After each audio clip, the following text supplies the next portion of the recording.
Asa Simbi uyagendaga ku ishuri. Akajijisha ko agiye ku ishuri. Yambaye na uniform. Akagaruka ukabona ko yavuye ku ishuri. Kumbe atagiye ku ishuri. Uba maze kumwirukana nacyo nisha Kirundi. Ariko utabyara.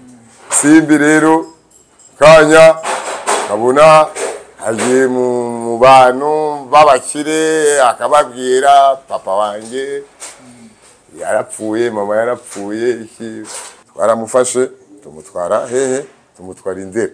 Naramwegereye nk'inshuro ngazinga yari umunsi umwe twabanye amezi agera kuri angahe, azana abasore mu rugo. Mu rugo bakaryamanira mu rugo. Urebye wabunagiye kumwe yashaka kubikora ko kanya je nkabimenya. Aro umunsi umwe yaje no kubikora ako kanya size umuntu yandabuye ngezemo msanga bicaranye nawe biyambuye bose ariko nabo ningeso urebye nabo se ubukene ni ibintu byo kwivumbura mu mashuri. Ubu urwego Simbi amaze kugeraho nta kintu wapima kubera natanguye kubimubwira ari umwana w'umukobwa bamufunze nk'inshuro ebyiri kuva icyo gihe.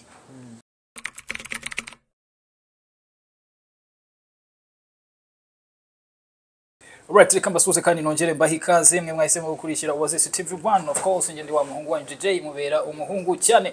Ndi kumwe n'umusaza hanga rero mzaza tuguhaye ikaze. Urakoze. Abo kuri iminsi. Ayone ni meza wewe.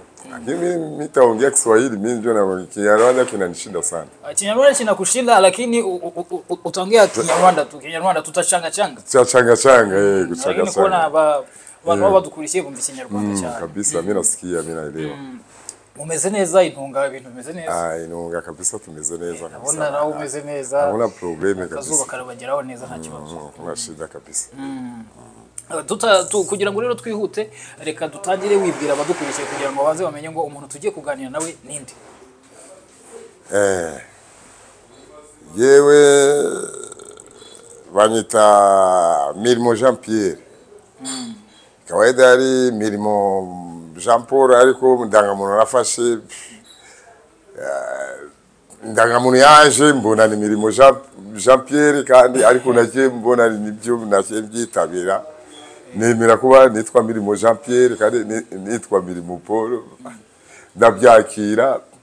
No kuvuga ngo ubungu bamaze kukubatiza baguhinduye Mirimo Jean Pierre. Jean Pierre yarafashe ni umudangamuntu nerimo ni ukuntu ryafashe gutyo kabisa. Irangamuntu se irangamuntu ifoto iriho ni yawe. Ndangamuntu ifoto yanjye ni onje.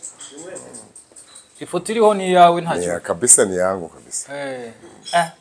Usanga ubwo suretse wenda amazina bibeshyemo ntago imyaka yo iriho neza. Imyaka iriho. Hanyuma Mirimo Jean Pierre wahoze witwa Mirimo Jean Paul bagubatiza Mirimo Jean Pierre. Ni muntu ki ninde kugira ngo abantu badukurikiye baze kumenya umuntu tugiye kuganira n'uyu tugiye kuganira ibintu. Yewe navukiye Burundi. Navukiye Burundi Bujumbura ahantu bita mu Buyenzi ariko nakuriye ahantu bita mu Nyakabiga. Ndio maana ya kusema Kiswahili. Abana mimi nilizaliwa Bujumbura Buyenzi tu. Buyenzi nikakuia Nyakabiga. Amashuri yanje nayagaruye nirirudia mu wa gatandatu. Wagarushye mu wa gatandatu primaire. Hanyuma wavukiye mu Burundi ukurirayo uza mu Rwanda ariko hari impamvu uyu munsi tuje kugusura, hari impamvu twagira ngo tuganire. Uraza kutunyuramo gakeya mu mateka yawe kugira ngo tuze kumenya amateka yawe ukuntu byagiye bigenda n'ukuntu waje gushaka umugore hanyuma ukaza no kwisanga mu Rwanda. Uyu munsi tukaba tugusanze hano mu Rwanda ari nayo mpamvu tubasuye kugira ngo tuganire. Kabisa. Rero amateka yanjye yewe maze kuzuza imyaka 18 nashye ninjira mu gisirikare.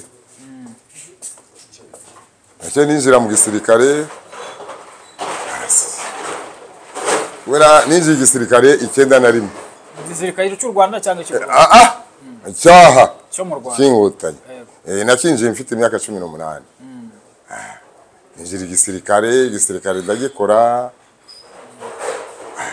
maze kugikora ako kanya barandashe, bamaze kundasa nsaba demobu, sabye demobu barayima, bamaze kuyima mbu umusivile nikorera akazi kanjye, ubu busigaye nikorera ibintu byo gukarata mabisi, bafite n'amatike tugaha abagenzi, mina wanaingia kwa gari tunawapa amatike wanaingia kwa gari. Basi ako kanya madame wanjye aravuga ngo ubuzima bwino, maze kuva mu gisirikare aravuga ubuzima bwino buramunaniye ngo tujye kuba Gisenyi. Icyo gihe twari tufite abana babiri, twari tufite Frank, twari tufite na Simbi. Ako kanya ndavuga yewe ngiye Gisenyi kandi iwacu ari Nyamirambo, ndavuga wapi mudamu ndamuhakanira, ndavuga rero yewe ndashaka tugurisha inzu, ariko ndamuhakanira, ndavuga inzu ni y'abana, ushatse tujye Gisenyi gukodesha. We yavuga ngo tugurisha inzu, tujye Gisenyi wabo, kubera iwabo ni Gisenyi, ni wanu namuvanye. Basi ngenda muhakanira, maze kumuhakanira arapanga agenda atansezeye, ansigira abana. Agusigira abana? Ari Frank na Simbi. Abansigiye icyo gihe mama yari ahari, mama yabanaga n'umukozi gusa bita Konzi. Mama ikintu yashye yambwira, arambwira rero wowe kubera ubu ufite akazi ko yagiye wenzanira abo bana mbagufashe. Na nyirakuru. Na nyirakuru. Mbatwara kwa mama. Mama arabarira, urebye mama niwe yabareze. Mama niwe yabareze. Basi ngiye kintu nakenkora, nakenisha kirundi mudamu. Nashatse kubera sinari gushobora kuba jyenyine. Nisha kirundi mudamu, no mudamu nawe tufitanye abana babiri, nawe anzanira ibintu by'imitwe bya bindi nkamuha amafaranga akajya ku isoko akavuga bayamwibye umudamu. Ubu nashatse wa kabiri. Bwa mbere kuko kwiba birumvikana, bwa kabiri banyibye. Kwa kundi agenda bavuga ngo baramwibye, nagendaga umuhandi akomeze akora ku isoko. Yabaga yagiye gukora ku isoko. Akubare yacuruza ku isoko ayino. Bwa gatatu ni wanu namuvumbuye ko ashuka. Ikintu nakoze naramwirukanye. Wera yari nk'umwiskro. Eshatu bakwiba biba. Uvuga ngo mwabyaranye kabiri nawe wazana ibintu byo bwo mwiskro uramwirukana. Ndamwirukana. Usigarana abana babiri. Abana narabasigaranye. Ako kanya maze kubasigarana agenda bashuka abana banjye ngo gucya na gucya. Naho bana banjye nashyimba mbatwara ni Kigali. Abana bagiye umwe Jimmy naramutwaye Kigali. Umujyana kwa mukecuru. Kwa mukecuru. Umwe aramuntwara Vanessa. Aramuntwara, ndavuga twara Vanessa, Jimmy. Ako kanya bona gusubira kandi maze kumwirukana nakenisha kirundi. Ariko utabyara. Wabwiye niki ko atabyara? Mwana biganiriye akubye ati twarabiganiriye kabisa. Uravata ubu nta gahunda kubyara. Na nubu niwe ndi kumwe nabo. We nta kibazo ko atabyara nta kibazo. Na nubu niwe tubana nawe. Paka sasa hivi tunaishi pamoja naye. Hakuna shida. Niyo rero ubuzima bwanjye. Hanyuma watubwiye ko abana babiri wari ufite, harimo Frank hakabamo na Isimbi. Uyu munsi rero tubasuye kubera kugira ngo tuganire ku buzima bwa Isimbi. Isimbi niwe mukuru. Isimbi niwe wa kabiri. Ni ukurikira Frank. Frank niwe mukuru. Yes, abanyarwanda benshi bamenye Isimbi, ni Isimbi Noweline, niko bamumenya ku dutendo tugiye dutandukanye, ariko wenda ntibamenya ngo se uyu mwana ibi bintu yabakora byaba bituruka he, byaba yarize impamvu, cyane cyane ko hari n'amabaruwa yagiye yandikira abantu benshi bagiye bakomeye, we bandikira asaba ubufasha mu buryo bumwe cyangwa ubundi.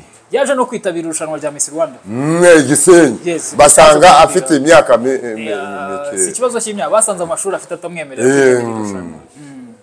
So abantu badukurikiye rero bazi Isimbi Noeline. Uyu munsi turi kumwe na papa wa Isimbi Noeline. Tunyuriremo muri makeya wenda ku mateka y'umwana wawe uvuye ati umwana yavutse igihe n'iki yakura gutya na gutya na gutya uyu munsi niwe Isimbi Noeline muri kubona. Sasa umwana wanjye Simbi urebye yabanye na mama. Yabanye na mama. Yabanye na mama urebye na Frankie bose. Mama nta kintu atabakoreraga barigaga. Ariko umuntu yakundaga gukurikirana amashuri. Ni Frankie. Frankie we yagendaga kuna. Asa Simbi yagendaga ku ishuri. Akajijisha ko agiye ku ishuri. Yambaye na uniform. Akagaruka ukabona ko yavuye ku ishuri. Kumbe atagiye ku ishuri. Abarimu bakaza bakabahamagaza mama. Ati umwana ko atiga bikufatiga. Mama abivumbura gutyo. Amaze kubivumbura agenda asaba bakagenda bamwirukana, mama agasaba imbabazi, bakamushakira andi mashuri, akiga rimwe na rimwe mu kanya, akigendera muri gahunda saa sita zigeze amasaha yo kunywa agataha. Nk'umwana uvuye ku ishuri. Mama yamushakiye ibigo bigera kuri 3. Mwana wanjye urebye ntiyashakaga wamushyiraga ku mashuri. We yashakaga kuba relax yitemberera akora rimwe na rimwe ari ukuntu narakaraga ngakaza kanota n'ubundi nkamukubita umunyuza akanyafu n'umubyeyi nkamukubita iki nabonye rero gukomeza mukubita bigeraho ndamurika ndavuga wakundi yanga amashuri mukanya akagenda mu bayobozi ngo nabuze nibaze kunyishurira avuga ko mu rugo ari mwe mwanze kumwishyurira avuga abesha ariko nta kintu yaburaga yose wera famille yanjye bari bafite n'ubushobozi bakagenda bamukorera ibintu byose ariko na umusaza we yagendaga akomeza urebye school iyo gutumana n'ubu kugera hariya asiganye umwaka umwe arangiza. Simbi rero kanya abona agiye mu bantu babakire akababwira papa wanjye yarapfuye, mama yarapfuye iki uragutyo kanya shituka ngo yagiye hanze. Yagiye Nairobi yashakaga ibipapuro, ari ibipapuro wageraga muri Kenya ukiyaranja kavuga ko ndi impunzi. Agenda Nairobi, ageze Nairobi mukanya akagaruka mukanya agenda no muri Afrika y'Epfo kavuga ingene yababaye mwakira mwana wanjye uga Imana izamufasha. Ngagenda musengera ko Imana izamufasha na n'ubu urebye ameze neza niba amateka ya Simbi. Wowe nk'umubyeyi wagiye ubona ibyo biganiro agiye akora, wagiye ubona ahantu henshi yagiye yavuze ati mama na papa barapfuye, akavuga ati nabuze ubushobozi bwo kwiga se mu rugo banze kunyishyurira ishuri. Nk'umubyeyi kandi wari uzi ko ibyo bintu ari kuvuga ari ukubeshya, wabifata gute nka papa we? Je nabifataga ndavuga kubera abana ari ukuntu umwana kunanira. Je nabifataga gusanga agenda musengera ndavuga ntago wigeze umwegera se ngo naramwegereye nk'inshuro ngazinga yari umunsi umwe twabanye amezi agera kuri angahe azana abasore mu rugo bakaryamanira mu rugo. Urebye wabunagiye kumwe yashaka kubikora ko kanya je nkabimenya agashaka kubikorera mu rugo mu rugo ko yarafite ka annex ke urumvise kanexike we nta muntu yapimaga ukajyamo. Ari umunsi umwe yaje no kubikora ako kanya asize umuntu yandabuye, ngezemo msanga bicaranye nawe biyambuye bose, ariko umusore yiyambuye yambaye nawe yari aho, mbona ko nari kureka kuza. Urebye ako kanya turashwana, tumaze kushwana abona ko nkaze, ako kanya mukanya yashye agenda ajya Kigali. Nibwo yahise ava mu rugo. Ava mu rugo ajya Kigali barambwira ngo ari hanze, nkagenda kuvuga Imana imufashe. None se muganira nk'umubyeyi akora ibyo bintu agatinyuka no gukora ibyo bintu mu rugo kwa papa, wazi ko ari kumwe na papa we yakubwira ko ikimutera gukora ibyo bintu ari iki? We yarambwiraga ngo uyu ni umuntu ngo twigana, ngo nta kibazo. Ndavuga rero simbi nta bintu byo kwigana, ngene ninjiye mu nzu ngasanga ngene mumeze ngene mwakuyemo n'ubundi ukambwira ngo akambwira papa ibyo yewe se. Ndavuga yewe ushatse gukora izo gahunda uze uzikorera loe pembere, atari kubikorera mu rugo. Nta muntu ajya akora ibintu bimeze kuriya mu rugo, ubikorera quelque part, ariko kubikorera mu rugo nibijya bibaho. Akambwira rero ubukumbwe gutyo yenzigendera. Tuga rero ati niba umbujije gukora ibi ngo nzigendera. Nose yakubwiraga ko impamvu imutera gukora ibyo bintu ari ihe, nuko nta bushobozi, akeneye amafaranga, ari ibintu atabona. Urebye simbe yakundaga n'umuntu, yakundaga freedom, ntiyashakaga umubuza akantu adashaka. Ngo rero ntabwo ari ikibazo cy'ubukene cyangwa mikoro, nabo ni ingeso. Urebye ntabwo se ubukene ni ibintu byo kwivumbura mu mashuri. Abantu bamwishyura, abavandimwe banjye bari bafite n'amafaranga, no hanze baramwishyuriraga, bishyuraga na mama agihari, nawe wenyine yarabyivugiye. Ari ukuntu avuga mu madisiko, avuga ko mama we akavuga ngo twaramukubitaga, ngo yewe mushiki wanjye yambwiraga ngo mukubite. Kumukubita yaramukubitaga, ariko atari bya bine kuvuga gukubita umwana, akivumbura gusa. Akambwira yewe nshaka nibonera uburenganzira bwanjye, rero tuma uburenganzira bwe n'ubundi tumuha uburenganzira. Hanyuma byaje gufata indi ntera, ngira ngo ubwo umwana yajyaga muri Miss Rwanda, wenda ashobora kuba atari yarabibabwiye ajya kujya muri Miss Rwanda. Ntabwo yabibabwiye. Yafata initiative ajya muri Miss Rwanda, ariko ibintu bijyanye n'amashuri biramugonga. Yagarukiye mu wakangahe ubundi? Yagarukiye muri secondaire. Yagarukiye muri secondaire ya kangahe? Mu wa kane. Abikura ku rwego rero rwo mu Rwanda abishyira ku rwego mpuzamahanga. Uyu munsi umukobwa wawe ni umwe mu banyarwandakazi bakoresha urubuga rw'Abongereza rwitwa ngo OnlyFans. Ni urubuga rucururizwaho amafoto y'urukozasoni, amavideo y'urukozasoni, amafoto y'abantu bambaye ubusa, rumeze nka porno niba uzi. Uyu munsi ni umwe mu banyarwandakazi baruriho rwose, bahagaze neza, barucururizaho. Ibyo bintu mwaba mwarabimenye nabyo? Ibyo twarabimenye kubera twagendaga tubibona, twarabimenye, narabimenye. Na famille yanjye yarabimenye, barabizi. Mwagerageje kumuganiriza se cyangwa mwaravuze ati n'ubundi yaratunaniye nyine ubwo? Kumuganiriza ubu yarambwiye, ubu ndamutegereje, yambwiye ngo azaza ejo bundi, kubera afite batoya be na n'ubu bari kumwe nawe. Yarabajyanye Kigali. Yabatwaye Kigali, Vanessa na Chance. Niwe tuvugana nawe, we nituvugana nawe. Uvugana nawe bari umuntu? Tuvugana nabo, nibo bambwira amakuru ye, wenda mu telefona akastop.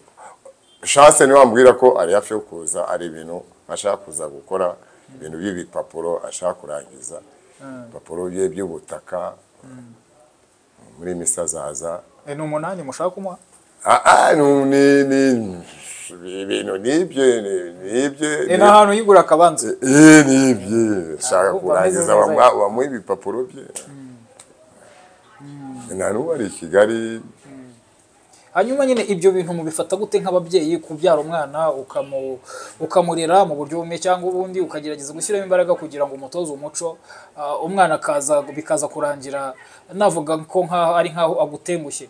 akisanga mu bintu nk'ibyo ngibyo, ukabona umwana wawe w'umukobwa mukuru mu bakobwa bawe agiye kuri urwo ruhando, atangiye gukora ibintu wenda akenshi iyo tugiye kuvuga ku muco nyarwanda tuvuga ko ibyo bintu bidahuye n'umuco nyarwanda, bihabanye n'umuco nyarwanda. Ariko wenda aho isi igeze, hari umugabo umwe mu bayobozi bageze kuba hano watubwiraga ngo umuco urakura. Ntabwo ntabwo nge nemeranya nabo, niba ukura ukaba ushobora kwadopta n'iyo mico yindi y'amahanga. Mubifata gute nk'ababyeyi kuba umwana wanyu uyu munsi ubwambure bwe buzwi n'abantu bose? Ingene mbifata niyo umubyeyi we, nigenda umubyeyi na mama we arahari, na mama we akunda kubimubwira. Ubu urwego Simbi amaze kugeraho nta kintu wapima kubera natanguye kubimubwira ari umwana w'umukobwa, ukabona nkagenda muganiriza mukanya kanyemerera uko muzakomeza gutya, mukanya ukabona arabihinduye.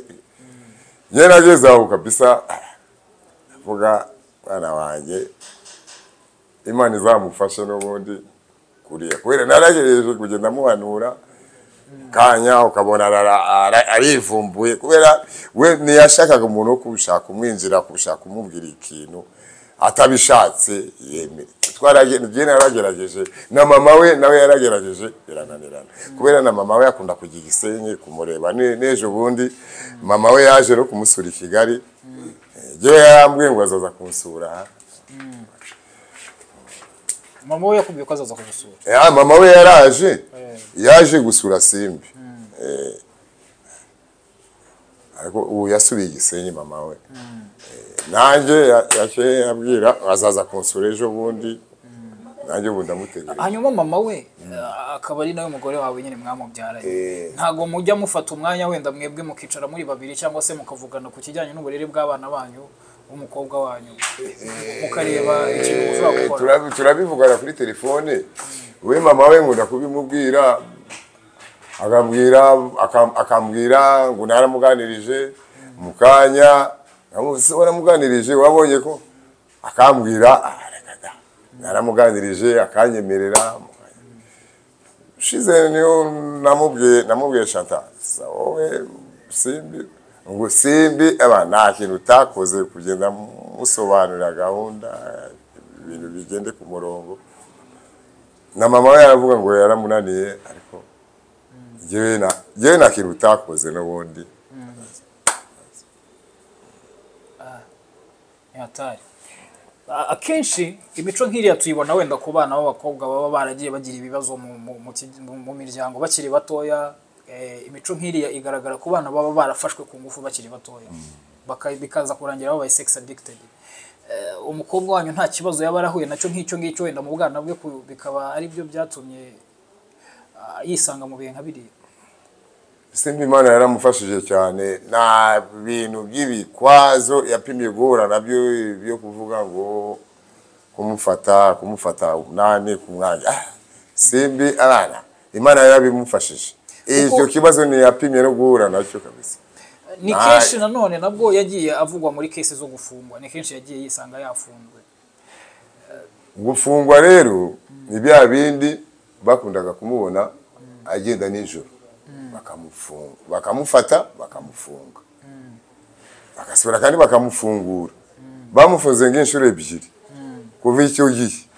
Bagendaga bamufata nijoro, kwa kundi umwana w'umukobwa agenda nijoro, patrouille ikamufata kagera wakamureka. Bamufunze inshuro ebyiri, yageze aho bamaze kumufunga inshuro ebyiri, yageze aho agenda ataha, yagendaga ataha kare, ibintu byo kugenda nijoro yageze aho arabihagarika. Nk'ababyeyi ntago mwigeze mufata umwanya ngo muvuge muti umwana wacu imico ari kugaragaza, niba wenda atari kwikomora kuri nyina cyangwa atari kwikomora kuri se, bigaragara kuko habaho n'uburwayi bubaho, ugasanga umuntu ari sex addicted, ugasanga umuntu arakora ibintu bimeze nk'aho atari iby'abantu bazima. Ntago mwigeze mugerageza kumujyana mu baganga wenda nk'abatherapist kugira ngo barebe niba mu mutwe nta kibazo afite? Ibyo twarabikoze. Ibyo twarabikoze ndi kumwe na mushiki wanjye mukuru, twaramufashe tumutwara tumutwara Indera, kubera ibintu yakoraga. Na mama mukuru yavugaga ko ishobora kuba ari ibintu bibijini bimukoresha. Turamufata tumutwara Indera. tumaze kumutwara Indera tugenda tumukurikirana agenda bamuvura bigeraho rero wenyine aravuga meze neza ndi tayari atahana na mushiki wanjye yabaga Kimironko mushiki wanjye kubera yavugaga igihe ubu meze neza amaze no gukira turamucyura mushiki wanjye aramucyura nanjye ndari bari twaramucyuye za Kimironko mushiki wanjye amushira no mu mashuri ariko no mu mashuri yagendaga akajijisha ko yiga agataha arongera kandi asubira bya bindi agataha mu masaa 6 akagenda no mu madara amaduka yagendaga akafata akantu akagashira mu mufuko akakiba ibyo ni ukwiba yagiraga n'amahirwe ntibamufataga yarabacikaga agakwepa ako kanya nyuma avuga famiye yanjye ngo twamutwaye Indera kandi ari muzima agenda bivuga ubu tureze kuzabona akivuga ariko mbere yarabivugaga ngo famiye ya papa we abana n'abantu babi kuntu ari Indera kandi ndi muzima arenda ko mushiki wanjye yarivumbuye agera hanyuma aravuga ati uyu mwana ntacyo tutamukoreye mureke n'ubundi uko aravuga ati uyu mwana ntacyo tutamukoreye kabisa simbi wacu wanjye ubuzima bukomeza kuriya ariko nta kintu tutamukoreye abantu benshi bakomeje kugenda batekereza ko Isimbi wenda yaba afite famille yibayeho nabi bikaba nta bushobozi ufite cyangwa se nta mikoro ifite ibintu akora akaba bikora mu rwego rwo kugira ngo abashe gufasha famille abashe gufasha papa we wagiye ugaruka mu itangazamakuru kenshi cyane ngo ntago ngo papa inzu yamugwira kandi ari nge mukobwa afite none se ibyo akora byibuze agerageza kukubakira cyagerageza kugufasha mu ibyo yarabikoze kumfasha kunyubakiriza ibyo yarabikoze kabisa inzu yashatse gusenyuka abimfashamo na n'ubu kandi nibyo bizamuzana muri iminsi kuza konsura azaje kureba aho ibikorwa by'ubwubatsi bigeze kubera yarabimfashijemo n'ubundi arabinkorera na n'ubu ari hafi yo kuza arebe ibintu bimeze asubire kandi abinkorere nk'umubyeyi iyo umwana arimo arakwitaho gutyo wenda agerageza kugusanira inzu kugira ngo zitagwa idasenyuka ukaba uzi neza aho ayo mafaranga ari kuyakura muri ibyo bikorwa ntekereza ko nawe nk'umubyeyi utakishimira kumfasha we yagendaga apenetra kubera si amafaranga yashoraga ni amafaranga kubera agenda demobu we yagendaga yinjira apenetra avuga kubera iki mutinda kubakira papa kandi yakoreye igihugu akagenda abashitura kubera bagendaga banegreje akagenda bakangura inzu ya papa yakoreye igihugu kubera iki mu munegrija kumutindira kumwubakira inzu akagenda bashitura penetra mu bayobozi hejuru bigeraho barabikora kubera yagendaga bakangura buri munsi atari kuvuga ngo nta mafaranga yashye we yamfashaga kugenda bakangura akapenetra mu bayobozi bo hejuru kubera yafite uburenganzira kubera yari umukobwa azi kupenetra kagenda kavuga papa ni umukene yakoreye igihugu iki kagenda bakangura abayobozi nicyo bituma babinkoreye n'ubundi ubu ngubu inzu imeze neza imeze neza turebe gusa ikintu bibuze ifite installation uwo habuze umuriro wonyine ifite plafond ifite n'umuriro niba arahunzanira mbuze cash power yonyine hanyuma tugenda tugana ku musozo tujya tugana ku musozo uvuze ati nta mafaranga we yagiye ashoramo ahubwo yagendaga penetra agira ibiki bivuze ngo rero bya bikorwa yakoze nubwo mutabyemeranyagaho nk'umubyeyi byibuze ariko hari icyo byagufashije nawe mu buryo bumwe cyangwa ubundi kugenda akangura abayobozi. Biravugwa ko urubuga akoresha rwa OnlyFans ari rumwe mu mbuga zishobora kuba zinjiza amafaranga menshi. Se ntabwo nto yari yaguriramo nk'agacupa nk'umubyeyi kuri ayo mafaranga akura aho hantu nta kuntu yari yakomeza neza. Aheruka kuntumira amafaranga ngwaye. Urebye sana afasha nyine. Jewe urebye keretse mu myaka ingahe yose jewe nta kintu amfasha na ikintu na kimwe. Keretse ejo bundi niyo yamaye 20,000 ngwaye ariko ndembi niyo yamfashije mu myaka ingahe yose. Tugana ku musozo rero mu magambo make mu masegonda make cyane ureba muri kamera za Oasis TV1 gira ijambo bwira umukobwa wawe Simbi Noeline. Simbi umukobwa wanjye abana Superstar ndamwifuriza ubuzima bwiza kandi Imana izamufashe akomeze n'ubuzima bwiza. Umufuriza umwana wanjye. Urakoze cyane rero wakoze kuduha umwanya natwe twari Oasis TV1 General J Mubera mukomeze mubane natwe umunsi ku munsi kugira ngo tujye tubasha kubana 5 kuri 5 kora subscribe niba ubona ari ngombwa stay in touch. Urakoze kabisa grand frère merci sana. Merci aussi.